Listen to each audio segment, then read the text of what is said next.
Bonjour à tous, bonjour à toutes, très heureux de vous retrouver. Bienvenue sur Jour du Sport, l'avant-dernier numéro du mois de décembre et de l'année 2018. Au menu, il y aura le championnat national de pétanque, on aura du bodybuilding avec le duel Bénin-Togo du samedi dernier, du handisport avec le point du championnat national, on parlera de basketball, de Vital Ligue 1 et de l'arrivée d'Infantino au Bénin. À nouveau, bonjour. On démarre par le sujet de l'association Élite pour le sport avec Blaise Adanko. L'association Élite pour le sport, c'est la société civile du sport béninois. Elle regroupe les acteurs de plusieurs disciplines. Créée le 5 mars 2011, elle a connu plusieurs années de disette dues à une crise. Désormais, le sommeil est terminé et Élite pour le sport veut s'afficher. Élite pour le sport a pu renaître de ses cendres, plus motivée que jamais, plus forte et plus aguerrie que par le passé, grâce à l'engagement et à la ténacité de ses membres, à qui je rends ici un vibrant hommage. Élite pour le sport compte apporter sa pierre à l'édifice du sport au Bénin. Elle salue les mérites des athlètes et des différentes fédérations. Elle reconnaît également les actions du gouvernement pour le développement du sport. L'ensemble des actions entreprises dans le sens du financement du sport dans notre pays, notamment la subvention des fédérations et la défiscalisation de tous les investissements et salaires sportifs, le projet de financement du sport par les entreprises via la loi des finances 2019, tout cela, mesdames et messieurs, constitue autant d'initiatives et d'efforts engagés par le gouvernement pour permettre aux fédérations sportives de sortir notre sport du sous-développement. Le Comité national olympique et sportif béninois était de la partie. Vous êtes, il est vrai, une organisation de la société civile, mais l'unique organisation de la société civile qui a pris pour option de s'occuper du sport. Vous êtes amis du Comité national olympique. Élite pour le sport profite de l'occasion pour inviter le public sportif béninois à sortir massivement en mars prochain pour accompagner les écureuils pour la qualification à la Coupe d'Afrique des Nations 2019. Un sport pas comme les autres. Il s'agit bien sûr du jeu Adji. La fédération continue d'installer les ligues départementales. Avec Ghislain Pouguet, on suit. C'est fait. La Ligue Ouémé Plateau de la Fédération béninoise du jeu Adji a pris siège. Nous avons fait en sorte que ce jeu soit ancré dans nos habitudes, comme nous le savons déjà, parce que c'est un jeu qui se joue dans tous les coins de rue. Une cérémonie d'installation que la Fédération nationale a voulu simple et sobre.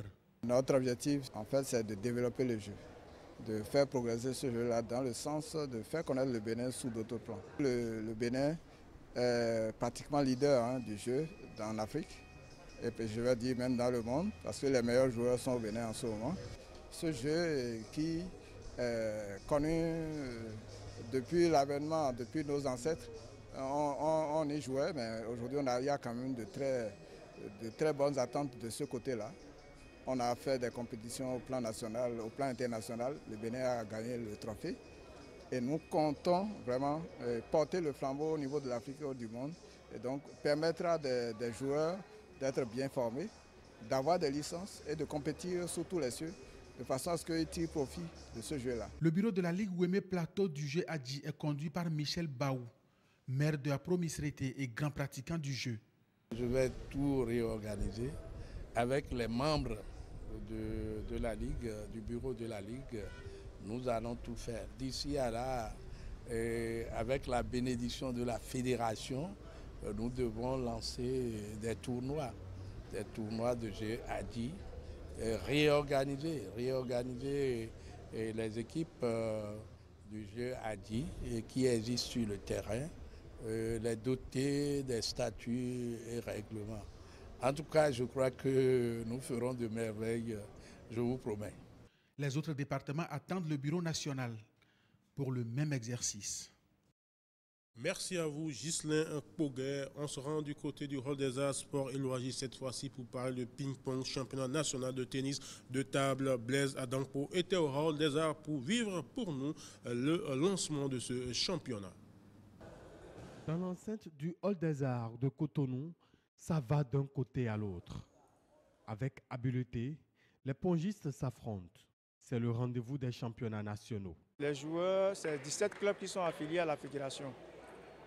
Donc il y a la participation de ces 17 clubs qui sont sur toute l'étendue du territoire. Ils sont venus des 12 départements. Ce championnat, on va le jouer jusqu'au jeudi matin. L'événement grandeur majeure de la Fédération béninoise de tennis de table va connaître une dimension internationale. Il s'agit de la tenue d'un mini-tournoi entre équipes des pays de la sous-région.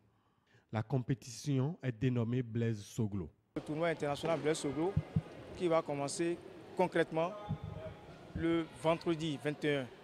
Donc l'arrivée des délégations pour le tournoi international est prévue pour le jeudi, soit à 16h. Le tournoi international, c'est les pays de la sous-région. Et les pays qui se sont déjà annoncés, nous avons le Togo, la Côte d'Ivoire, le Nigeria. Pour le Burkina, nous n'avons pas encore eu la confirmation.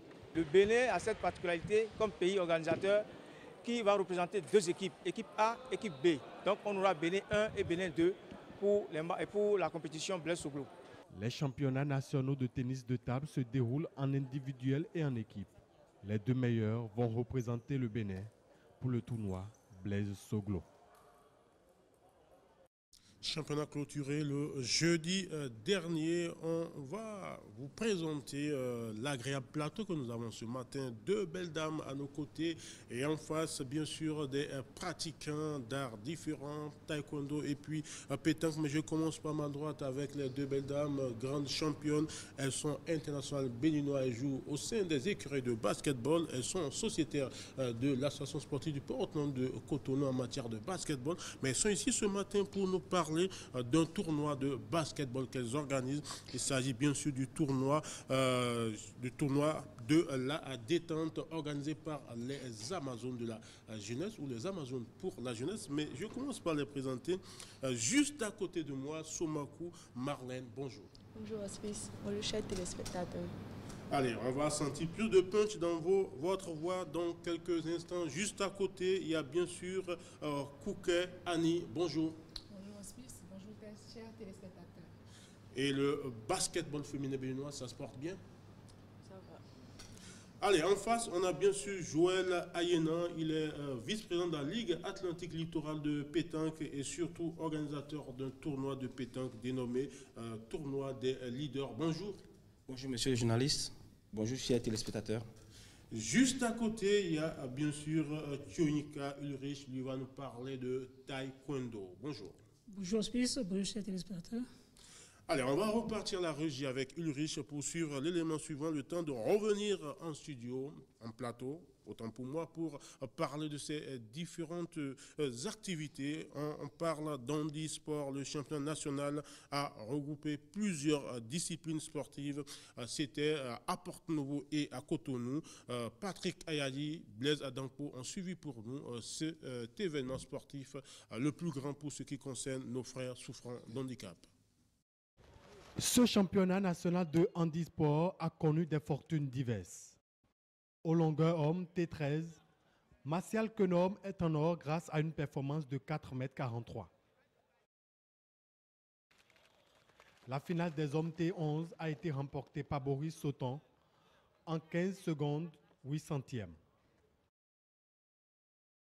Les 100 mètres dames T11 sont dominés par Nelly Linkperron en 20 secondes 9 centièmes. Au total, 26 podiums dans plusieurs disciplines telles que la longueur T20, les 100 mètres T20, la longueur T60 chez les sourds. Autre discipline au menu de ce championnat, le tennis de table gagné par Monroux Razoumen de Lyon en classe T9 devant Pierre Gansset de Guépard. Le clou de ce championnat est la finale du basketball moteur entre Lyon Handisport de Cotonou et Wanroo de Parakou. Au début du premier quart-temps, les Paraquois ont infligé un cinglant 8-0 aux Cotonois. Incroyable mais vrai. Mais les Paraquois baissent pavillon et perdent la finale sur le fil du rasoir, 19-17.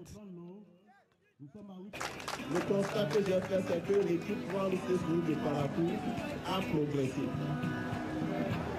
Si on pouvait me demander de choisir l'équipe champion ce soir, c'est Ouarou-Sesbou, parce qu'ils vont progresser. Je pense qu'il ne peut pas réussir cette mission-là sans associer la fédération de base dans l'histoire, qui est une fédération sœur avec qui nous avons des relations très cordiales, nous avons des relations très poussées. Ce championnat pourra susciter la pratique du sport chez d'autres personnes en situation de handicap. À Dankpo, 3e édition du marathon Odile Aronwanou, c'est bien sûr à Cotonou, ça va se dérouler du côté de Figueroa. La championne d'Afrique d'heptathlon 2018 présente en conférence de presse ce grand événement qu'elle organise. La 3e édition aura lieu le samedi 22 décembre 2018 à Cotonou. Le départ est prévu au carrefour Calvaire de Figueroa. La course va arpenter la route des pêches jusqu'au carrefour de Togbin avant de revenir vers Cotonou pour s'achever à la place de Figueroa derrière le poste de la police républicaine. Une fois sur place, je me ferai le devoir de faire une démonstration de certaines épreuves qui constituent l'heptathlon. Il s'agira bien évidemment de 100 mètres air, de lancer de poids, saut en longueur, etc. Jusque-là, la compétition s'est déroulée de façon tournante. Il y a au départ Savalou en 2016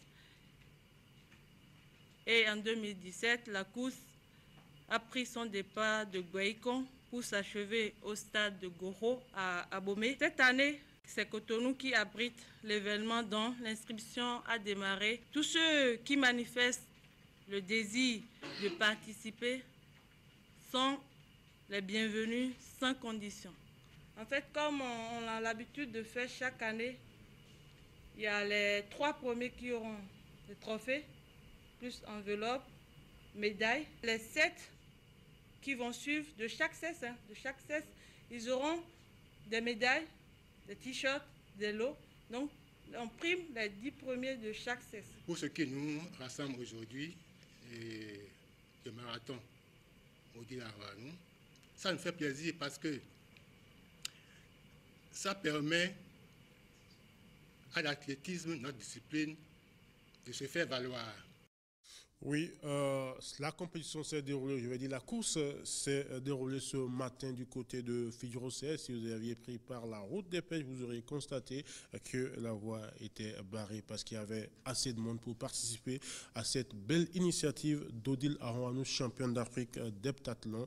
La seule ou le seul champion, si je mets toutes catégories confondues, en athlétisme que le Bénin a depuis l'indépendance. On reste avec Ulrich à la régie pour parler karaté, arts martiales, compétition de Noël organisée par la Ligue Atlantique Littorale pour clôturer la saison. C'était le week-end écoulé du côté d'Agla.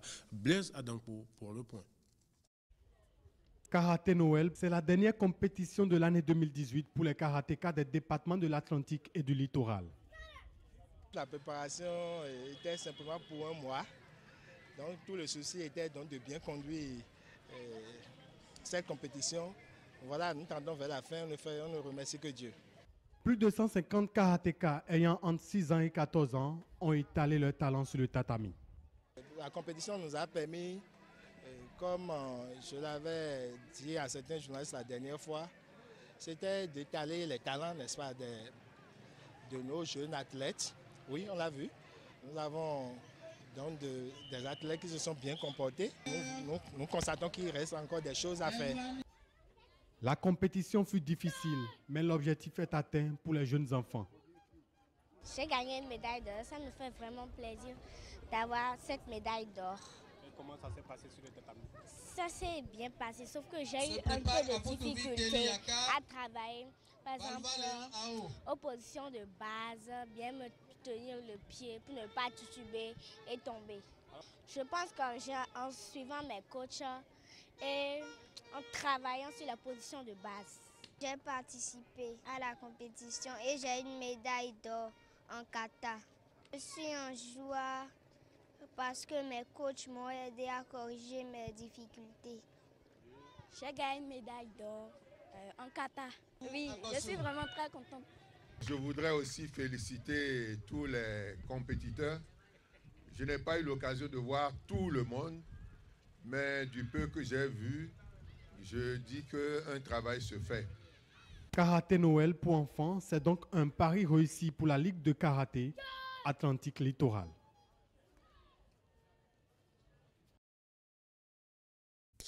Blaise Adampo, est-ce que vous faites du karaté?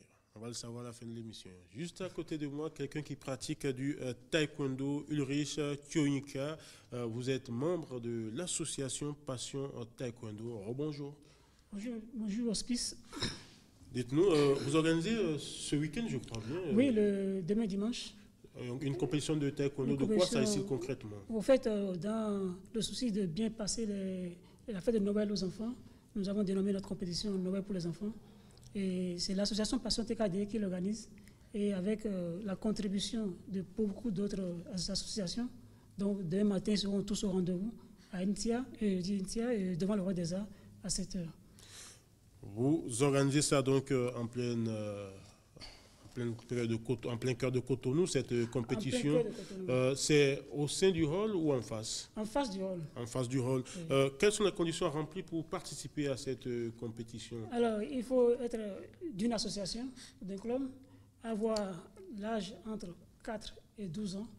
4 ans, ça pratique oui, déjà? Oui, parce qu'il y a 4 ans, on leur apprend ce qu'on appelle en karaté les katas, ce sont les poussées, pour les différentes démonstrations.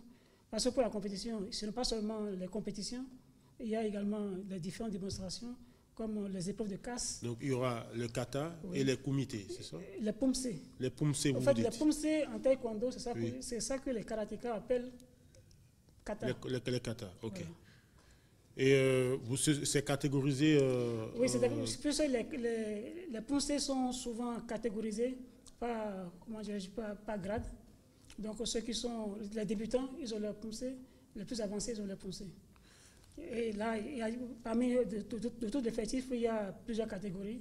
Nous avons privilégié les minimes, les cadets et les juniors. Vous espérez combien d'athlètes comme ça? Environ 200. Qui sont déjà inscrits ou bien l'inscription va se... Non, ils sont déjà inscrits. Est-ce que c'est possible de s'inscrire demain dimanche? Bon, jusqu'à ce soir, c'est encore possible. Mais demain, non, parce qu'il faudrait être rigoureux sur le programme. Et si j'ai envie de m'inscrire, je fais comment? Alors, vous avez envie de s'inscrire, je vous donne mon numéro, vous m'appelez, on se voit, et puis je vous donne en même temps les conditions à remplir. Donnez le numéro, parce qu'il y a des gens qui nous suivent. Le 95 42 33 09. Ça va se passer où? Rappelez-nous cela. Ça va se passer juste en face du Hall des Arts. Il y a une banderole qui est affichée là, qui indique le lieu précis. Quel est le rapport avec la fédération ou la fédération n'est pas associée? La fédération est associée puisque le président de la fédération invite toute son équipe sera là à 10h pour la cérémonie d'ouverture. Donc déjà à 8h, on commence déjà les éliminatoires, à 10h ils sont là. Le parrain de l'événement serait là également pour l'ouverture et le président de l'association également serait là. Donc la fédération est entièrement embourvée. Monsieur Ulrich Tionika, votre mot de la fin? Alors j'invite le public à faire massivement le déplacement pour nous soutenir.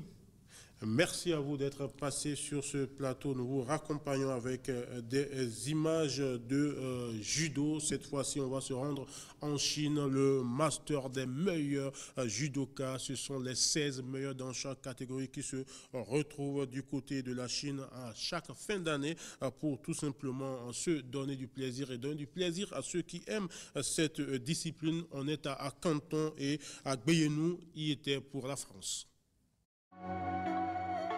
C'est à Canton, en Chine, que les meilleurs judokas de la planète ont rendez-vous pour le dernier tournoi de la saison. Les 16 athlètes les mieux classés dans chaque catégorie sont conviés pour ce Masters. Un plateau royal et une Française impériale en la personne de Clarisse Agbenienou. Elle s'impose chez les moins de 63 kg où elle est invaincue depuis plus d'1 an au terme d'une journée parfaitement maîtrisée. En demi-finale, elle bat par étranglement celle qui était à la fois la tenante du titre et sa victime en finale des mondiaux, la japonaise Miku Tashiro. Puis c'est sur immobilisation qu'elle vient à bout d'une autre japonaise, la championne d'Asie, Nami Nabekura. Les filles face à moi étaient très différentes. J'ai affronté une gauchère en demi-finale et une droitière en finale, donc avec un style différent. Mais toutes les deux sont des japonaises. Donc je savais que les combats seraient très difficiles. Je les bats toutes les deux au sol et c'est complètement dingue. Je n'aurais jamais imaginé gagner de cette façon contre des japonaises. Chez les hommes, Rustam Orurov fait parler sa classe dans la catégorie des moins de 73 kg. En demi-finale, il domine le tout récent champion du monde, le sud-coréen Changrim Han, avec ce Sumigaeshi aérien pour Waza-Ari. Je pense que Changrim Han est l'un des judokas les plus puissants du monde. Je me suis préparé pour ce combat. Aujourd'hui, je me sentais très bien et c'est pourquoi j'ai gagné.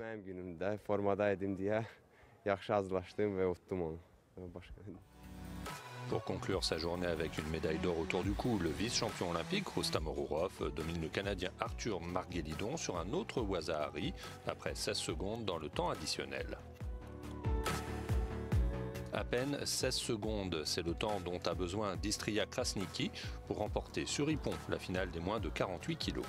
Elle avait pourtant une redoutable adversaire, la japonaise Ami Kondo, championne du monde en 2014 et sur le podium des Jeux Olympiques à Rio en 2016. Finale de haut niveau également chez les légers avec face à face Robert Mijvobadze et Amiran Papinashvili, respectivement numéro 4 et numéro 3 mondial. C'est finalement au golden score que le Russe vient à bout du Géorgien.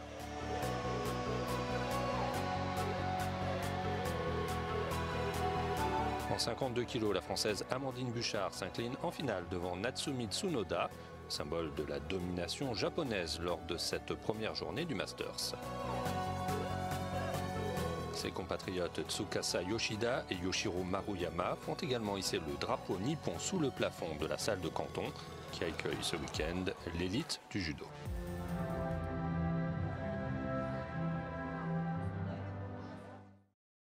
Oui, du judo. Après le karaté, on a bien sûr parlé de taekwondo. Entre-temps, Hugues Zinsou-Zuno nous a rejoint sur ce plateau. Hugues, bonjour. Bonjour Hospice, bonjour à tous, bonjour à toutes. Très heureux de vous retrouver ce samedi matin. Vous avez le punch ce matin. Comme d'habitude. On va parler avec vous de Vitalor Ligue 1, de Infantino et surtout de basketball. Oui, on parlera de la Vitalor Ligue 1, une très très bonne nouvelle. On va donner les chiffres dans un instant. Vitalor avait promis donner de l'argent à la Fédération béninoise de football, notamment la subvention est tombée. Au club de première et de deuxième division, pas la totalité de la subvention, mais une partie de la subvention. Une bonne partie. Souvenez-vous que Félix Ondé-Pépéripé avait annoncé la cagnotte il y a quelques semaines. Il avait été un peu chahuté sur les réseaux sociaux. Donc dans la semaine et plus précisément le mercredi au siège de la Fédération béninoise de football, il y aura la remise officielle du chèque à la Fédération béninoise de football. Très très bonne nouvelle donc pour les clubs de première, deuxième et troisième division et ça donnera certainement plus d'impact encore au spectacle. En attendant, on parle de pétanque avec le championnat national qui s'est déroulé du côté du stade de l'Amitié. Général Mathieu Kérékou, victoire de Rafale de Porte-Nouveau devant Ajax de Parakou. Un tout petit point de différence a permis tout simplement à Boris Tchéou et ses partenaires de rafler la mise. La Ligue Ouémé Plateau, reine de la pétanque béninoise, le film d'un sacre qui se jouera à un point, un tout petit point. Très très heureux si je peux le dire. Cet après-midi, je ne peux pas exprimer ma joie ici. Démarré le samedi 15 décembre au stade de l'Amitié, Général Mathieu Kérékou.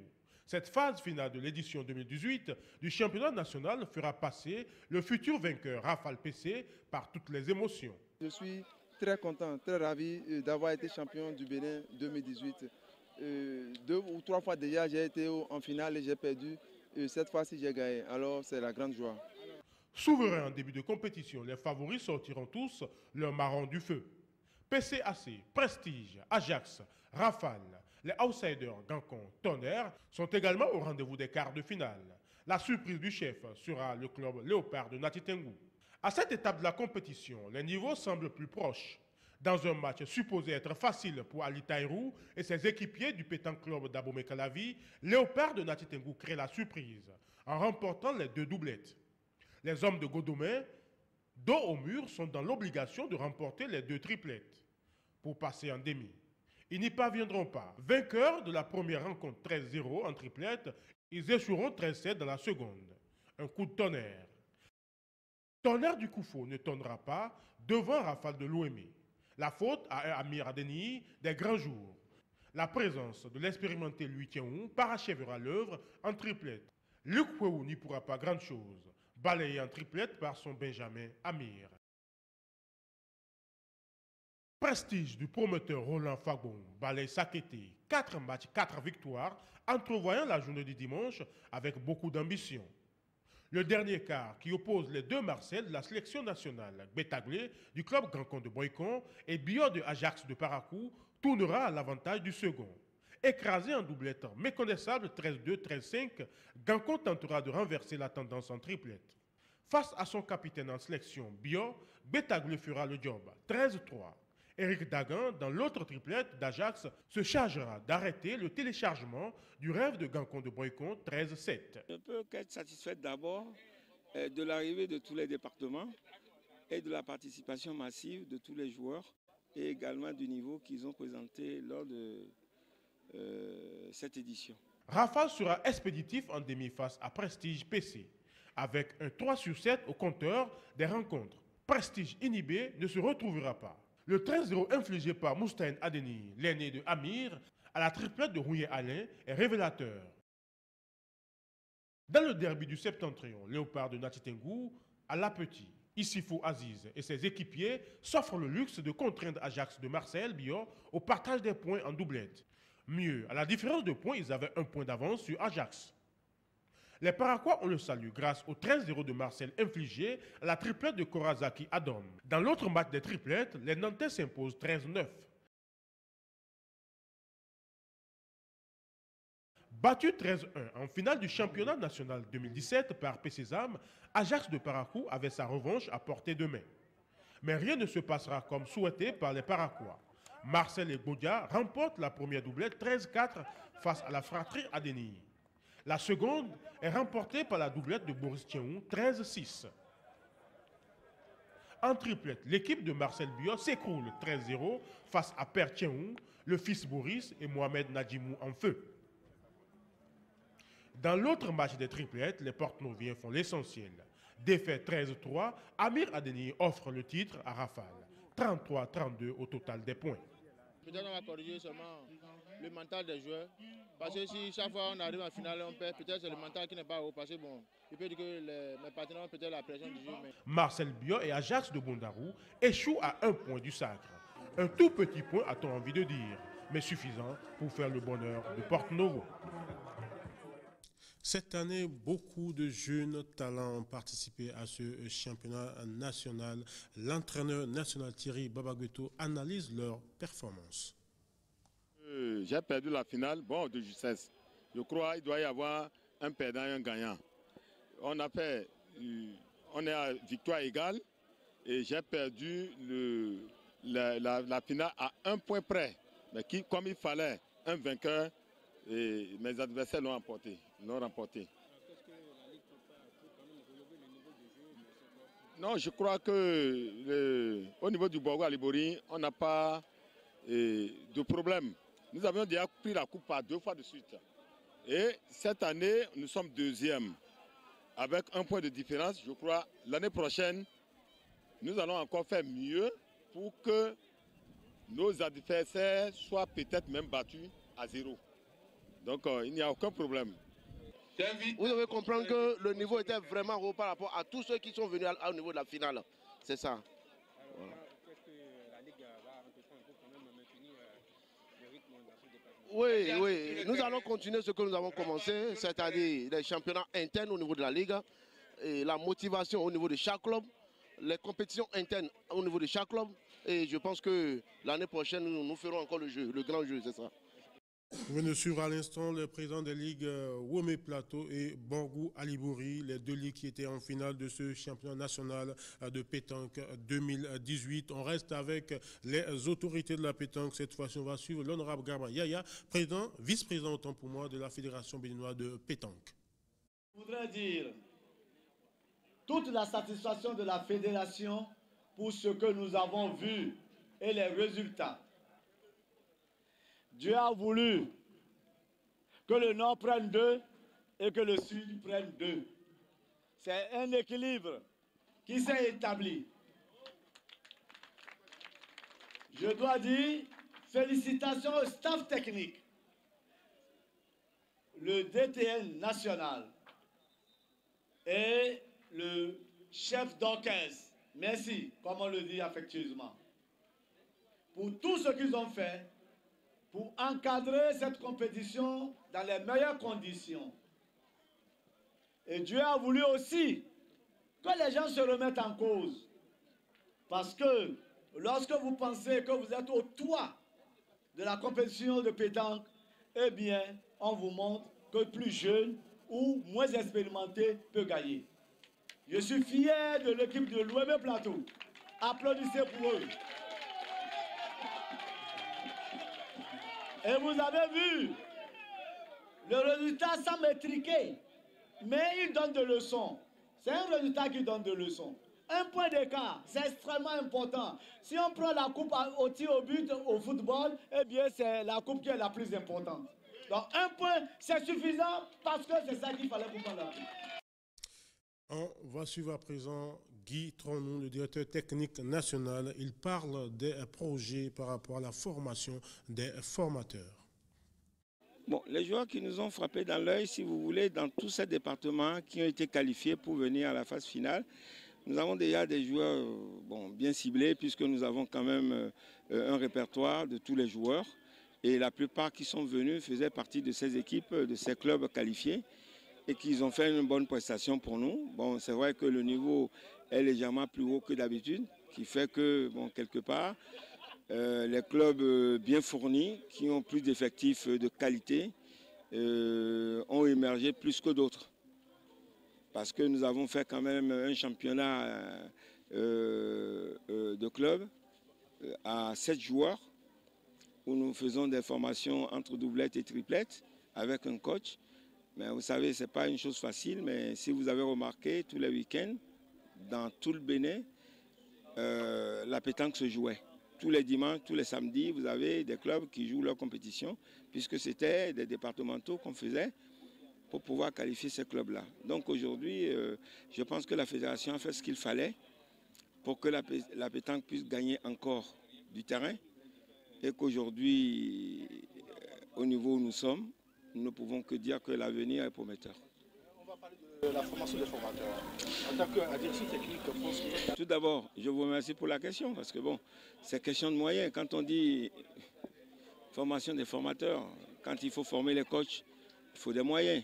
Il faut sillonner pratiquement tous les départements et former les coachs. Pour le moment, la Fédé n'a pas encore assez de moyens par rapport à ça, mais nous avons quand même démarré, nous avons anticipé, puisque ce championnat que nous avons initié dans tous les départements, par le biais de la fédération, nous avons demandé à ce que tous les clubs,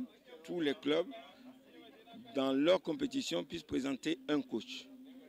Celui qui fait office, donc d'abord du garant de l'équipe, qui fait office de la gestion de l'équipe pendant la compétition, et également qui fait office du rapport une fois que la compétition du championnat est finie.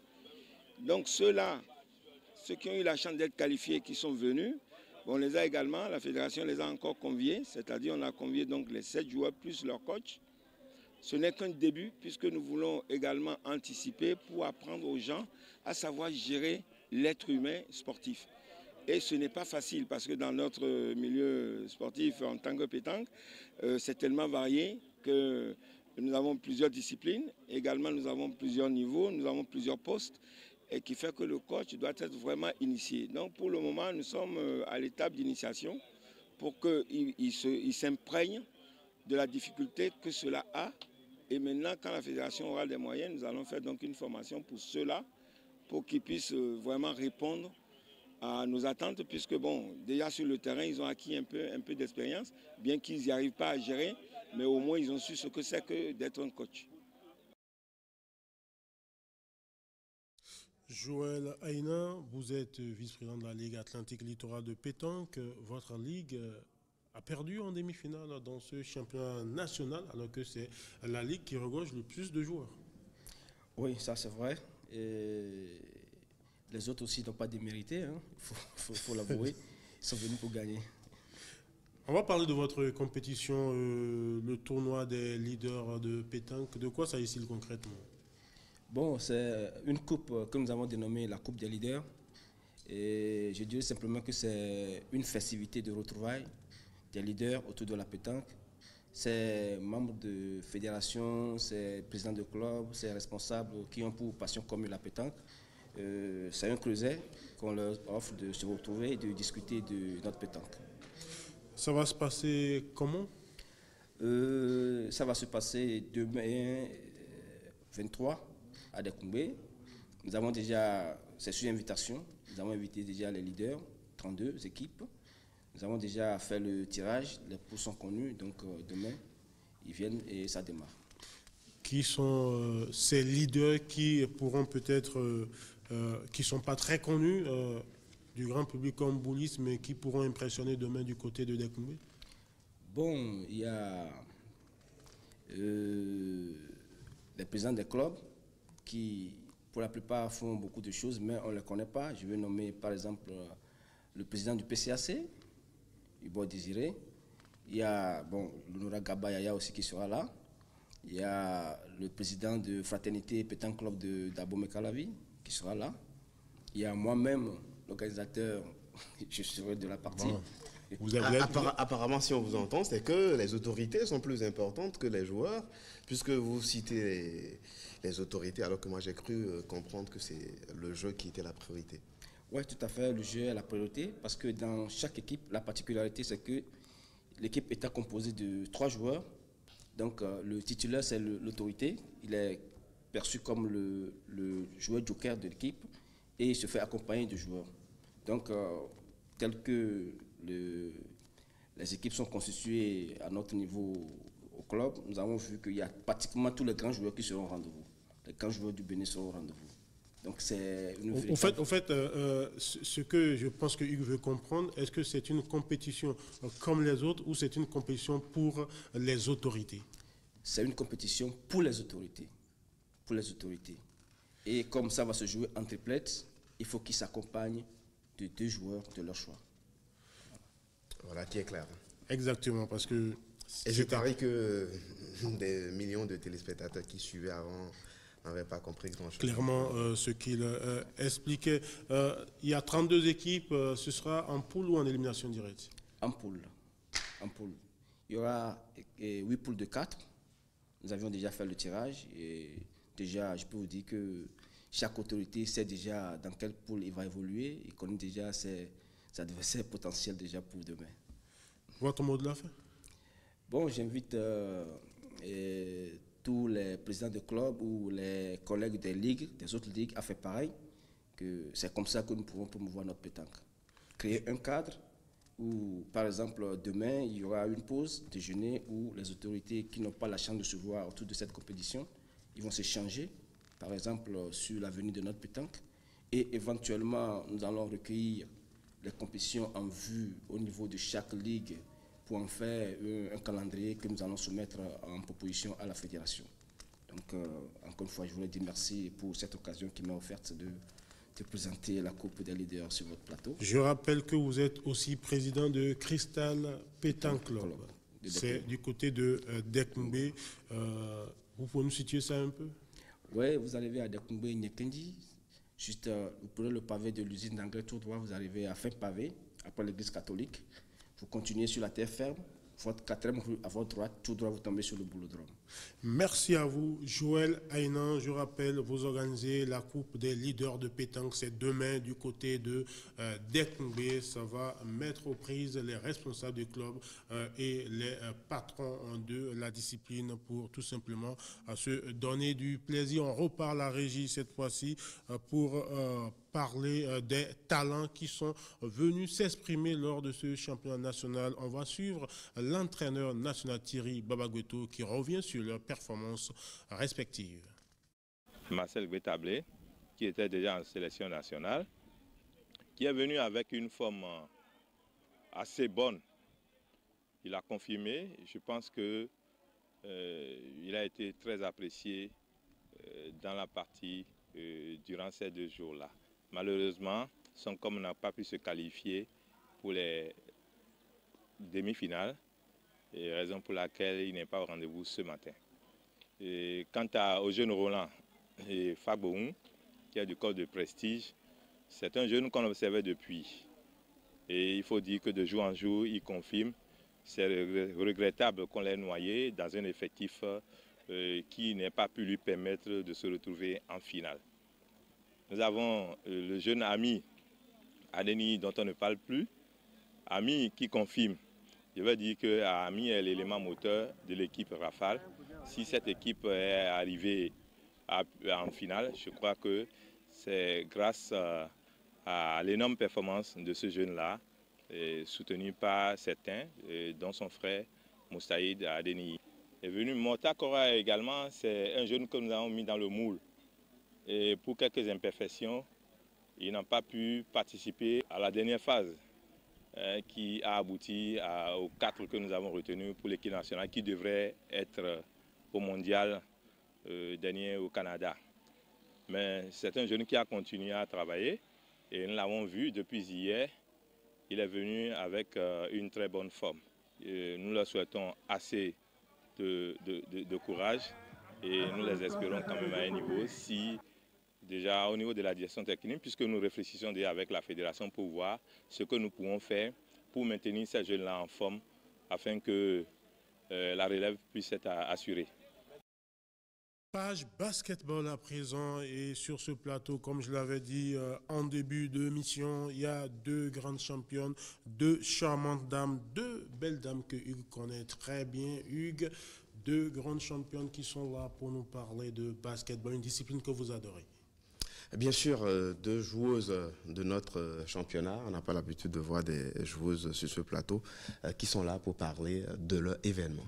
Il s'agit bien sûr du tournoi de la détente et c'est organisé par les Amazones pour la jeunesse.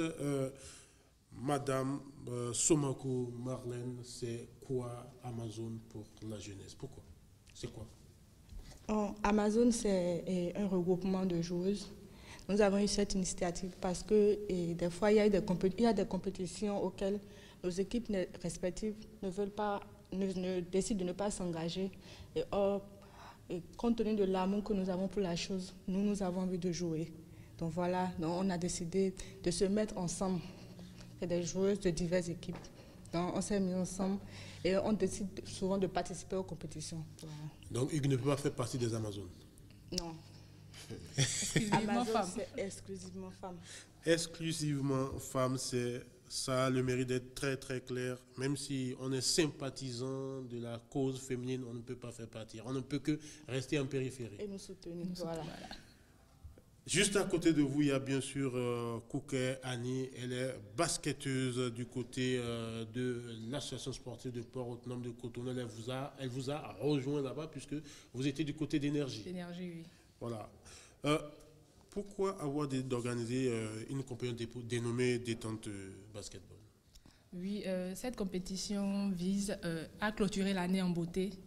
En tant qu'amoureux du sport et du basket principalement, nous avons décidé de rester ensemble et de finir l'année avec cette compétition en permettant à tous les joueurs et joueuses de former leur équipe par affinité, de participer à notre tournoi de la détente. Il y a quelque chose qui a fait un tic dans ma tête. Vous dites aux joueurs et aux joueuses. Or, les joueurs ne peuvent pas faire partie des Amazones. Est-ce à dire que la compétition, c'est pour les deux sexes? Oui, cette compétition est dédiée aux deux sexes, en catégorie senior chez les hommes et chez les dames. J'ai envie de dire, quelles sont les conditions à remplir pour participer à cette compétition, Marlène? Bon, il faut... D'abord, on n'a pas invité les équipes, parce que c'est pour ça qu'on a nommé le tournoi de la détente, parce qu'après une longue saison, il faut vraiment se détendre. Voilà, donc on a décidé que les équipes se forment par affinité. Donc on a décidé de faire 8 joueurs ou 8 joueuses par équipe. Et ils choisissent un coach et ils viennent se faire plaisir. Donc des gens comme moi, Hugues, qui aiment le basket, qui sont pas très forts au basketball, on peut se mettre ensemble et participer. Exactement. Vous vous mettez par affinité et vous venez vous inscrire. Non. Si vous avez les capacités, vous êtes invité. Pas cette fois-ci, prochainement. Ça va se passer où? Sur le terrain de l'UNAFRICA, le Cotonou. Si j'ai envie d'avoir accès au stade, c'est payant ou c'est gratuit? C'est gratuit. L'accès sera gratuit. Entièrement gratuit. Oui. Du 27 au 29. Je verrai du spectacle gratuitement, parce que le basket, c'est du spectacle. Oui. Exactement. Pour les clubs, il y a une participation forfaitaire pour chaque club, pour chaque équipe qui veut participer. D'accord. Vous restez avec nous. On enchaîne avec une autre championne, parce que des championnes peuvent en cacher une autre. Hugues Zinsouzouna, on va parler d'Isabelle Yacoubou. Elle a arrêté en équipe nationale de France, mais elle devient quoi? Isabelle Yacoubou, ce qu'on retient, en tout cas pour son passage au Bénin, c'est qu'elle organise une compétition à Porto-Novo, le 27 plus précisément, donc un joli cadeau de Noël. Donc on va revenir sur cette compétition, mais avant, pour ceux ou celles qui ne connaissent pas la grande championne, il faut dire que Isabelle Yacoubou fait 1m90, elle a joué dans plusieurs clubs et elle est partie très tôt de Cotonou, du Bénin. Elle a joué notamment à Tarbes de 2005 à 2010. Elle a évolué à Familia en Italie. Elle a joué à Valence en Espagne. Elle a joué à Moscou, à Istanbul. Elle a joué, où elle joue toujours. Elle est retournée chez elle en Italie. Elle fait partie du top 20 des meilleures joueuses françaises de ces 20 dernières années. Donc une très très grande championne qui a démarré par l'athlétisme, où elle a participé au championnat du monde dans sa catégorie, en parlant de lancer de poids, un record qui a été battu finalement en 2016. Donc c'est une très très grande championne qui avait prévu, handballeuse, basketteuse, surtout connue au départ dans l'athlétisme. Et là, on est en train de voir les shoots d'Isabelle Yacoubou. Donc, elle devrait organiser normalement une compétition pendant la période des vacances. Je vais dire faute de moyens, mais ça ne dépendait pas du tout d'Isabelle Yacoubou, puisque l'organisation de la compétition dépendait de beaucoup de moyens. Donc je parlais de gros moyens, entre 6 millions et 12 millions de francs CFA. Donc il fallait avoir du sponsoring, lâché complètement par les sponsors. Elle s'est battue pendant des mois. Elle a dû prolonger son séjour à Cotonou, mais malheureusement la compétition n'a jamais eu lieu. Elle a pris du temps, et comme elle est une vraie rageuse dans la raquette, elle est jusqu'au boutiste, elle va jusqu'au bout. Elle a décidé alors d'organiser un 3 contre 3, j'y arrive, sur la base du championnat de 3 contre 3, les champions et vice-champions par département, chez les filles et les garçons U20, donc 8 équipes féminines et masculines, donc au total 16 équipes. On attend 64 gamins ou gamines. Chaque équipe participante aura un souvenir, une remise de maillots est prévue, et puis beaucoup de maillots pour des équipes défavorisées ou des équipes qui manquent de matériel. Donc c'est le joli cadeau de Noël que Isabelle Yacoubou offre aux gamins. Oui, elle est là. C'est le joli cadeau qu'elle offre aux gamins de Cotonou, 64 de Cotonou, de Porto-Novo, d'un peu partout, qui vont participer à la compétition prévue pour le 27. Une chose très importante, c'est qu'elle organise elle-même. Donc elle est, disons... Ça va se dérouler à Porto-Novo. À Porto-Novo, tout va se dérouler à Porto-Novo. C'est très difficile d'organiser les compétitions. Sur quel intervalle de temps? C'est la journée du 27, c'est la prolongation de la fête de Noël qui est prévue pour le 25. Et il faut vraiment le préciser, c'est très difficile d'organiser les compétitions et d'organiser une compétition du genre. Elle a fait sans sponsor, bien évidemment. Merci Hugues pour ces précisions. Vous êtes souvent en contact avec Isa? Non, pas vraiment. Voilà. Nous suivons ces prouesses à la télé, mais nous n'avons pas vraiment de contact avec elle. Alors, voilà qui est honnête. Alors on va demander peut-être à Isa d'essayer de vous aider à être en contact avec elle. Ça nous fera plaisir. Parce que vous allez beaucoup apprendre d'elle, ça c'est sûr. Vraiment, toujours. On repart à la régie avec Ulrich pour suivre cette fois-ci du culturisme, c'est-à-dire la culture des muscles. Et là, on parle de bodybuilding. Le duel entre Béninois et Togolais a tourné à l'avantage des bodybuilders béninois. Patrick Ayadi a suivi la compétition. Pour nous, c'était le samedi dernier. Exposition de la masse musculaire. Définition et symétrie du corps. Les culturistes professionnels du Bénin répondent à ces facteurs déterminants de la performance au bodybuilding. Dans les 4 catégories en jeu, seule celle des 55 à 65 kg échappe aux Béninois. Le duel annoncé fracticide entre le Bénin et le Togo tourne à l'avantage des Béninois. Ces derniers arrachent la récompense suprême par l'entremise de Fidèle Nitombe. Mes impressions sont très bonnes parce que c'est le travail qui paye. J'ai eu à faire le régime pendant 1 mois. J'étais à 88 kg et je suis arrivé jusqu'à 72 kg. Donc c'est ça qui m'a amené à être à ce niveau actuellement. Donc je ne sous-estime personne. C'est le travail qui paye. Le bodybuilding, nous sommes hommes, mais on n'a pas de moyens, on n'a pas de financement. C'est difficile qu'on fasse les régimes. Les alimentations, les manger, c'est très dur pour nous. J'ai été agréablement surpris par rapport au niveau des athlètes béninois que j'ai vus là, parce que que ce soit à Lomé ou à Abidjan, il y a 2, il y a 3 athlètes qui arrivent. Mais là, je me suis rendu compte que le vivier est assez grand, il y a beaucoup d'athlètes. J'exhorte vraiment les sponsors à encore venir plus qu'aujourd'hui. J'essaie de faire un effort pour contacter mes partenaires à l'extérieur et ils me disent de envoyer les champions. Et puis j'essaie d'envoyer 4 à l'extérieur maintenant. Il y a 2 en Amérique, il y a un en France et il y a 1 en Allemagne. Le bodybuilding, il n'y a pas un secret. Il faut travailler tout le corps. C'est différent de haltérophilie et powerlifting. Il faut nourrir les muscles. C'est-à-dire l'alimentation est la meilleure. Le culturisme ou bodybuilding, ce tas de développement de l'hypertrophie musculaire, est un sport à but esthétique.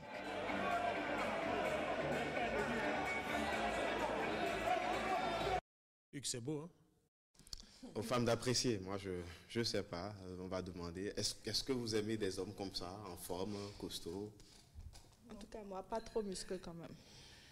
Moi non plus. Ça donne pas ça fait peur. On repart à la régie cette fois-ci. C'est ce qu'elle dit, hein, que ça ne donne pas à manger, mais ça donne à manger ailleurs. En pratiquant du bodybuilding à Las Vegas, aux États-Unis, à Berlin ou en France. On parle cette fois-ci de Vitalor Ligue 1 avec l'affiche proposée par la télévision nationale. C'était le dimanche dernier, Dragon Soleil, victoire des Oranges et Noirs, 1-0. Un but suffisant pour permettre aux Dragons de faire un bond au classement.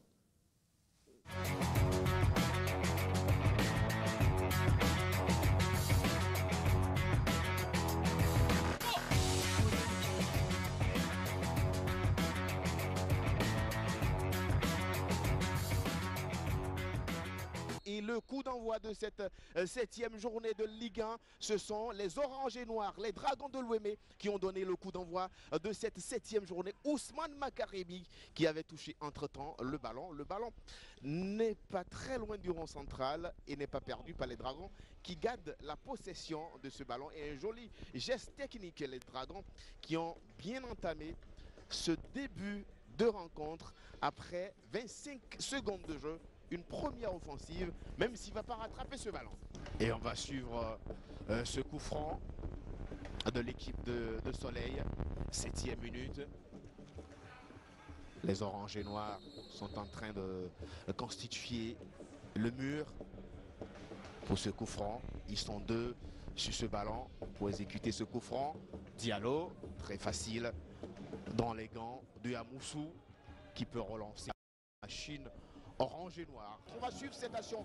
Il n'est pas en position irrégulière, ce joueur des Dragons de Lomé. Le centre en retrait, le petit rebond au fond des filets. La petite tête piquée qui fait mouche. Ouverture du score au stade. Charles de Gaulle à Porte-Novo. 19e minute. Un pour les Dragons, 0 pour Soleil. Hugues, la troisième fois que les Dragons sont passés sur le côté droit. Nyolonfou qui évidemment accélère le déboulé sur le côté droit, le centre en retrait qui évidemment met à mal l'axe de la défense de Soleil. Et puis Alabani où son compétent entre les deux, il trompe la vigilance du gardien Kachon Abiola qui pourtant est un gardien assez expérimenté, Abiola Kachon, mais qui ne pouvait pas grand chose sur cette réalisation signée de Alabani qui permet aux Dragons de mener 1-0. On va suivre cette action. Il n'est pas en position irrégulière. Le centre en retrait, manque d'application à ce niveau. Il avait le temps de centrer en retrait. Oui, je pense qu'il n'a pas réussi à mettre la balle dans le bon tempo. C'est un tout petit peu vite débarrassé du ballon. Feliciano Moncho qui aurait pu, alors que là, Hugo est passé à côté de la correctionnelle pour Soleil. On n'était pas loin du 2-0 au stade Charles de Gaulle à Porte-Novo, alors qu'on parlait de ce centre en retrait complètement manqué par Moncho, qui a manqué d'application, un ballon volé en même temps, la sortie du gardien de but dans un but complètement vide. Heureusement qu'il y a eu ce retour salvateur qui permet à l'équipe de Soleil FC d'exister encore dans cette rencontre. Béquet, oui, ça fait 2-3 saisons que Béquet est là. Je veux parler donc de ces clubs traditionnels qui n'ont jamais manqué les déplacements et qui sont toujours là. C'est aussi donc le moment, une fois encore, lorsqu'on organise le championnat au niveau donc de la distribution de l'argent, de tenir compte de ces paramètres. Le deuxième but peut-être des Dragons, quel salam dans cette surface de réparation. Thierry Henry, et c'est le montant qui renvoie ce ballon. On n'était pas loin du 2-0. Les Dragons sont en train d'enflammer cette rencontre au stade Charles de Gaulle à Porte-Novo. Il y a du feu dans cette surface de réparation de Soleil. Oui, il y a du feu et c'est Marius Elegbede qui a réussi cette action incroyable. Vous voyez comment la défense est complètement à la rue, même s'il y a eu ce sauvetage. Et le deuxième ballon enroulé. L'enroulé de Arrosiga. Et Cachon était complètement battu sur ce geste. Et le ballon relâché en deux temps par Moussou.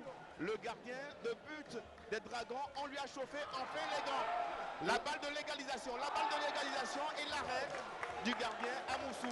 Complètement absent les joueurs des Dragons au niveau de la concentration.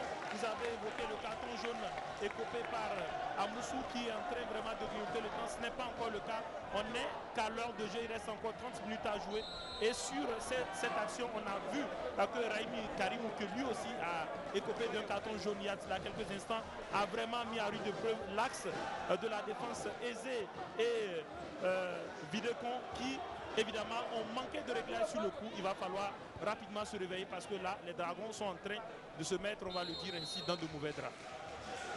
Je posais plusieurs questions en première mi-temps. Est-ce qu'ils vont jouer sous ce rythme du début jusqu'à la fin de la rencontre? La préparation physique également du club des Dragons de Lemay. Est-ce qu'ils ont un vrai préparateur physique? Les joueurs sont à quel niveau?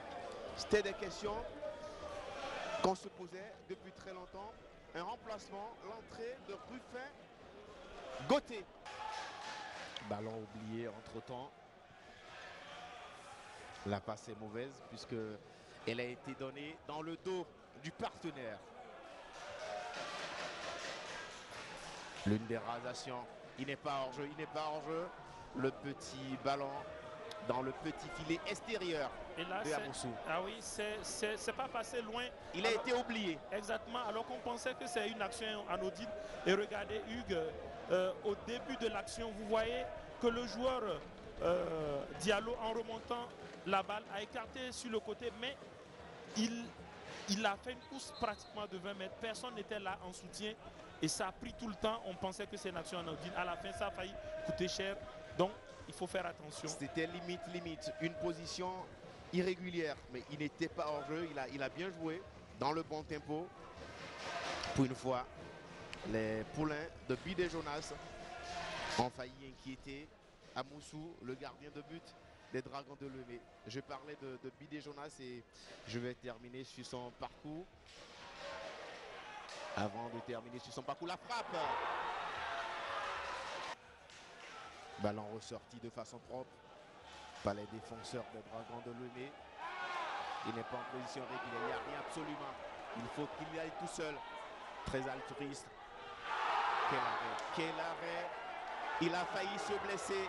Abiola Cachon, il s'est sacrifié.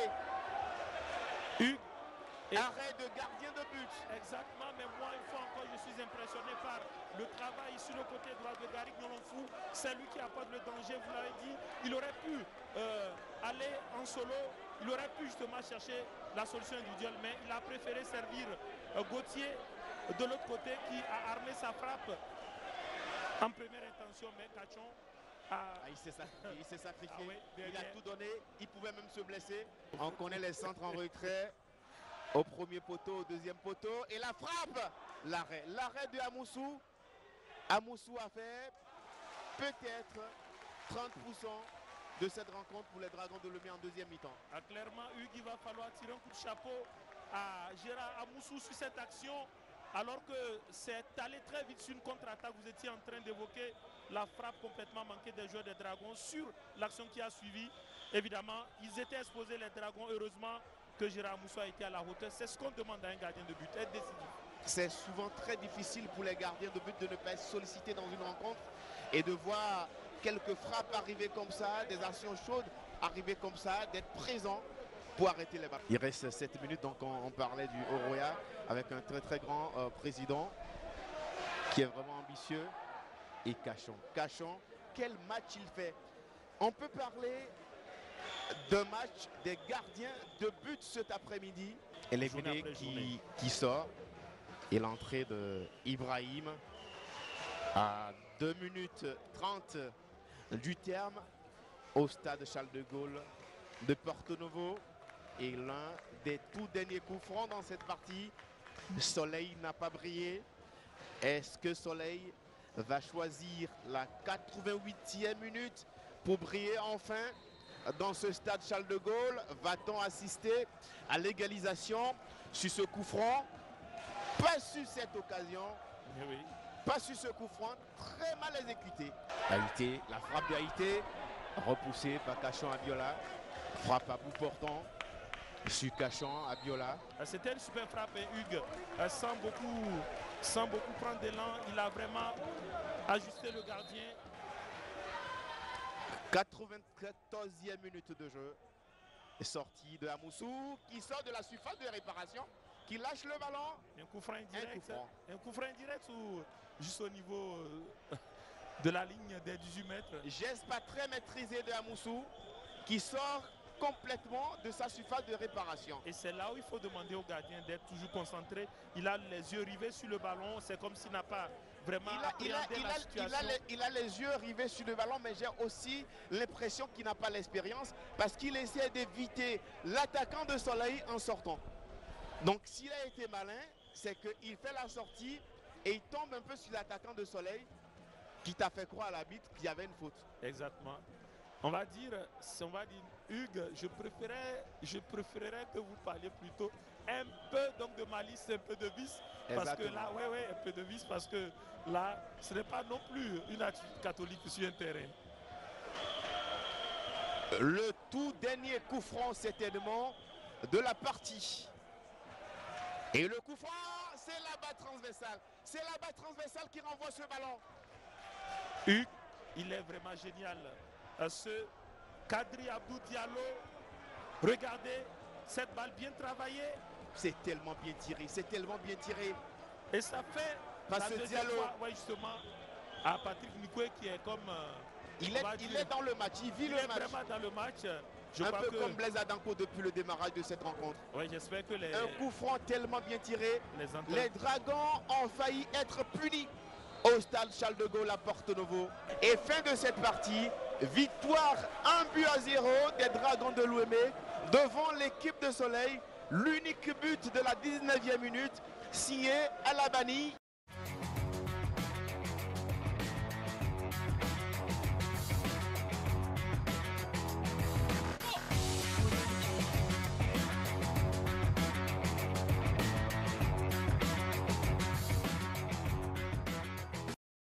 Les impressions des deux entraîneurs Messin et Bidé au thème de cette rencontre.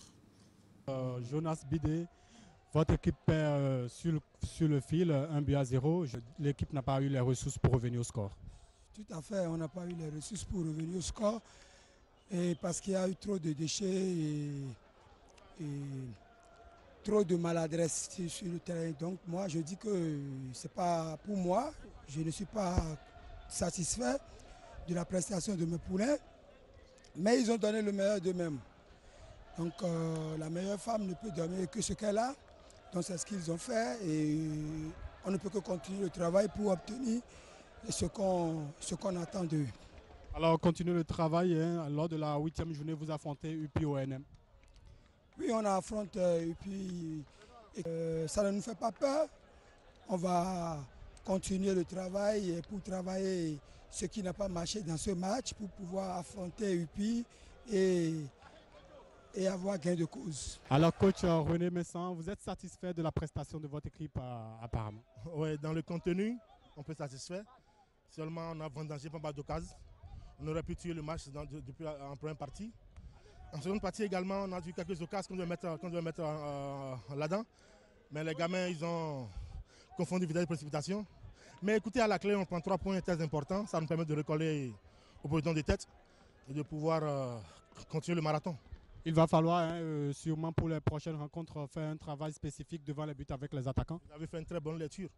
On va s'y atteler cette 6 journées. Écoutez, on n'est que la 7e. 29, je pense. Voilà. Et on va y travailler là-dedans et pour améliorer notre philosophie de jeu. Voilà.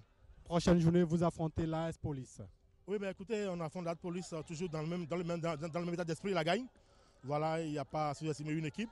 Et c'est vrai que ça ne va pas trop en ce temps-ci, mais écoutez, une équipe de football peut être quelqu'un à tout moment. Donc il faut faire gaffe et rester solide, rester costaud dans la tête. Hugues Zinsou, Zounon, énorme match de Amoussou et de Kachon. Les deux gardiens de but. On a vu un match des gardiens de but dans cette rencontre entre l'équipe des Dragons de Louémé et celle de Soleil. On a vu un Cachon qui a multiplié beaucoup d'arrêts. Également à Moussou, parce que c'est très difficile pour un gardien de but qui n'a pas été sollicité en première mi-temps ou qui n'a pas été sollicité lors de la rencontre de multiplier les arrêts. Il a eu 2 ou 3 arrêts en fin de deuxième mi-temps et ces arrêts ont permis aux Dragons de garder le score à 1-0. On a également vu un très bon joueur et lui, il confirme au fil des journées. Malheureusement, il manque un peu de constance. Je veux parler de Diallo, le milieu de l'équipe de Soleil, qui a un très grand talent. Il faisait partie de la 2e promotion des jeunes qui étaient au Brésil. Donc il est en progression, il travaille. Et on espère qu'on va voir les prochaines années un très très grand talent. Et puis il y a Nyonfon Garik, le joueur des Dragons de Louémé. L'ailier droit. L'ailier droit qui a fait très mal à cette équipe de Soleil, qui a presque plié cette rencontre qui a été vraiment important dans le dispositif de l'entraîneur des Dragons, René Messin. Très bonne nouvelle, on disait, à votre arrivée sur ce plateau, Vitalor a réagi. Et on profite de l'occasion pour dire quand même que le chef de l'État tient parole, pour dire que le chef de l'État, le président Patrice Talon, a souhaité que les sociétés de la place mettent de l'argent dans le sport, parce que vous aurez passé des jours, des mois, des années, comme ça se fait sur les plateaux de télévision, de radio, sur les réseaux sociaux, à critiquer. Oui, on est d'accord pour les critiques, c'est indispensable pour la vitalité de notre sport, c'est indispensable pour l'évolution du sport. Mais un sport sans argent, vous ne pouvez absolument rien faire. On a parlé de Isabelle Yacoubou, qui n'a pas pu organiser sa compétition pendant la période des vacances parce qu'il n'y avait pas de l'argent, il n'y avait pas le sou. Le sport égale argent, et derrière il y a l'organisation. Donc aujourd'hui, Vitalor montre l'exemple, Vitalor montre la voie à suivre en mettant 175 millions de francs CFA sur la table en attendant le reste de l'argent. Et puis dans cette semaine, la semaine qui vient,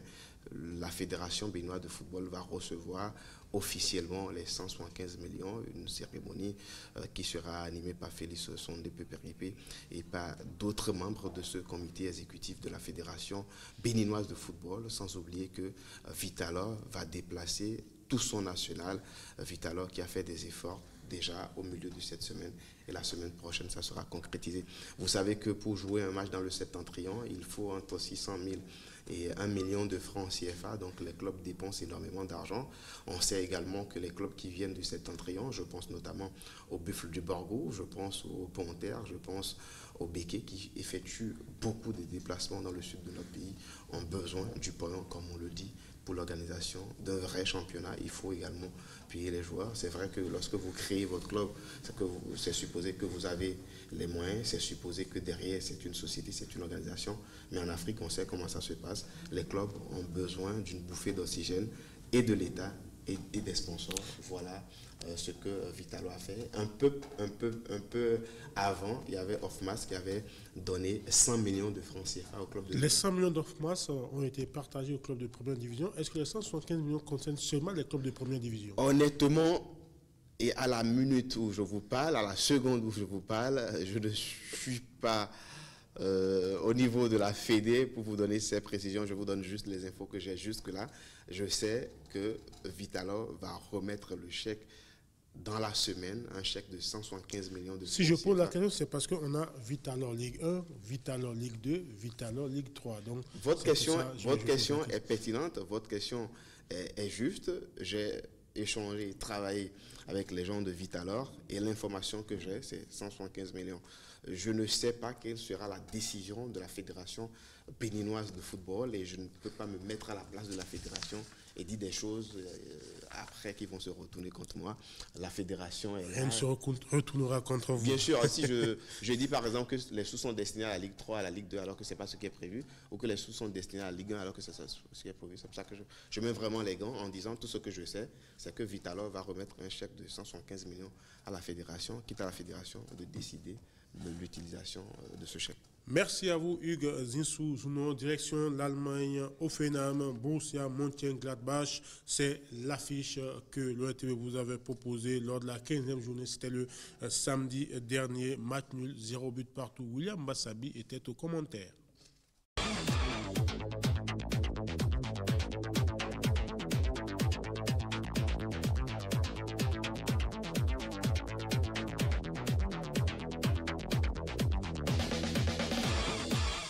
Et c'est donc parti avec Offenheim qui engage cette partie avec Schulz. Ça attaque en bloc, ça défend en bloc. Ah, peut-être vous l'avez dit, dans ce 2 contre 5, à même 4, avec Kramaric qui va fixer son vis-à-vis. Kramaric, Média, les Blancs se sont repositionnés avec cette tête défensive. Ce n'est pas fini. Attention à cette balle de Cafouillage qui conclut au but. Non, j'y crois pas. Ah ouais, parce que là, Demirbey était complètement... Demirbey ou Grilic, ouais. C'est entre les deux. Ils ont été vraiment très attentifs, les joueurs de Gladbach. Ah oui, le voici. Ouais. Regardez leur remontée. Ils se sont vite repositionnés. Très intelligent de la part des joueurs de Gladbach. Avec... Schulz toujours dans ses zones. Le centre, ouais. Ce n'est pas fini. Avec Nelson qui va s'infiltrer dans la défense. Jolinton, la frappe a roulé, l'égalisation. À plutôt l'ouverture du score. Que dis-je? Quelle superbe ouverture du score signée Jolinton suite à cette infiltration de Nelson dans la défense de Gladbach. Eh bien, Jolinton à la conclusion va enrouler cette frappe. Y a-t-il hors-jeu ou non? En tout cas, on aura le temps de revoir. Ah, je crois que la VAR rapidement a remis les pendules à l'heure puisque Jolinton on l'a vu sur ce ralenti, était vraiment en position avancée. Avancée, même si Nelson avait pris du temps à lui remettre la balle. Attention, aurait pu être sanctionné. Et voilà, cette fois-ci.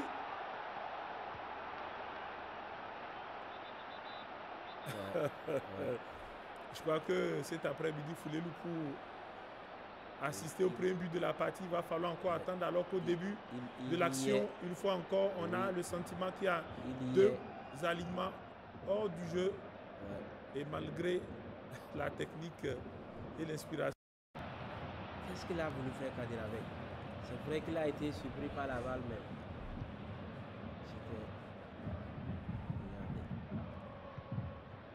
c'est ce qu'on appelle griller un joker. C'est pas fini. Nelson, peut-être cette action, il ira jusqu'au bout. Mais non, il s'interpose. Yann Sommer, il s'interpose sur cette frappe de Nelson. À quelques secondes de la fin du match. Sans doute la dernière action. Et le public l'a compris et donne de la voix pour pousser Offenheim à la victoire d'Emir B. On sait, il a un pied gauche magistral. Et c'est ça. C'est pas vrai. Je crois que ils sont pas. C'est aussi ça. Je crois que on va s'en arrêter là.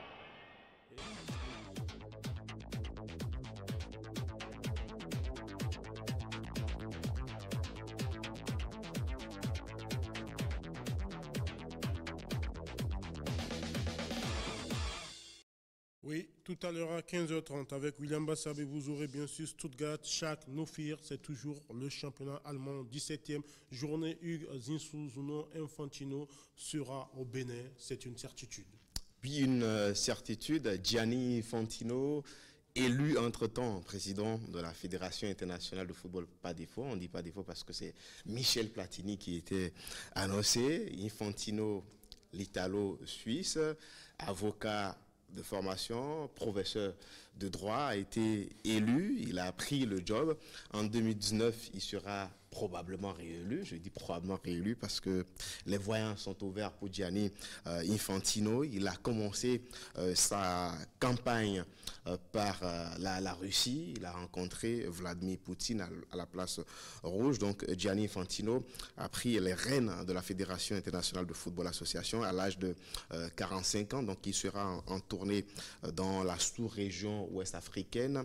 Il va commencer par la Gambie. Ensuite, il sera à Dakar au Sénégal pour parler des OOD, des préparatifs des OOD, des CAF et OOD. Ensuite, il sera à Cotonou le 10 janvier, donc le jour de la fête. Dakar, c'est le 8 avec les CAF et OOD. Exactement.